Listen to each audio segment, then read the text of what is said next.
ಎಲ್ಲರೂ ಬೆಳಗ್ಗೆ ಮನೆಯಿಂದ ಹೊರಡ್ಬೇಕಾದ್ರೆ ಹೋಗಿ ಬರ್ತೀನಿ ಅಂತ ಹೇಳ್ತೀರ, ಆಯಿತಾ. ಆದರೆ ಇಲ್ಲಿ ಬಾಡಿಗೆ ಇದೆಯೋ ಇಲ್ವೋ ಅದು ಯಾರಿಗೂ ಗೊತ್ತಿರಲ್ಲ. ಆದರೆ ನಾವು ಎಷ್ಟೇ ಈಚೆಗಡೆ ಹೋದ್ರೂ ನಾವೊಬ್ಬರೇ ಹೋಗಿರಲ್ಲ, ನಮ್ಮ ಜೊತೆ ಎನಿ ಟೈಮ್ ಒಬ್ರು ಇದ್ದೇ ಇರ್ತಾರೆ. ನಮ್ಮ ಜೊತೆ ಎನಿ ಟೈಮ್ ಇರೋರು ಯಾರು ಅಂತ ನಿಮ್ಗೆ ಯಾರಿಗೂ ಗೊತ್ತಿರಲ್ಲ. ನಮ್ಮ ಪಕ್ಕದಲ್ಲೇ ಕೂತಿರ್ತಾರೆ, ನಮ್ಮ ಕಣ್ಣಿಗೂ ಕಾಣಲ್ಲ. ಅವರು ಕಾಯ್ತಾ ಇರ್ತಾರೆ, ಇವತ್ತ ನಾಳೆನ ನಾಡಿದ್ದ ಏನಾದರೂ ಒಂದು ಮಾಡು, ನಾನು ನಿನ್ನನ್ನು ಕರ್ಕೊಂಡು ಹೋಗೋಕ್ಕೆ ನಾನು ನಿನಗೋಸ್ಕರ ಪಕ್ಕದಲ್ಲೇ ಕೂತ್ಕೊಂಡು ಕಾಯ್ತಾಯಿದ್ದೀನಿ. ಪ್ರತಿಯೊಬ್ಬ ಮನುಷ್ಯನಿಗೂ, ಪ್ರತಿಯೊಬ್ಬನ ಜೀವನದಲ್ಲೂ, ಪ್ರತಿಯೊಬ್ಬ ಡ್ರೈವರ್ಗೂ ಎಲ್ಲರೂ ಪಕ್ಕದಲ್ಲೇ ಕೂತಿರ್ತಾನೆ.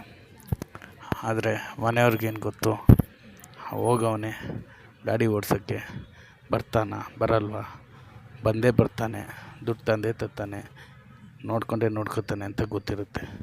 ಆದರೆ ನಮ್ಮ ಜೊತೆ ಎನಿ ಟೈಮ್ ಪಕ್ಕದಲ್ಲಿ ಕೂತಿರೋದು ಆ ಯಮ. ಕೊನೆಯಲ್ಲಿ ನಮ್ಮನ್ನು ಕರ್ಕೊಂಡೋಗೋಕ್ಕೋಸ್ಕರ ಕೂತ್ಕೊಂಡು ಕಾಯ್ತಾವನೆ ಆ ಯಮ. ಆ ಯಮಂಗೊಂದು ನಮಸ್ಕಾರ.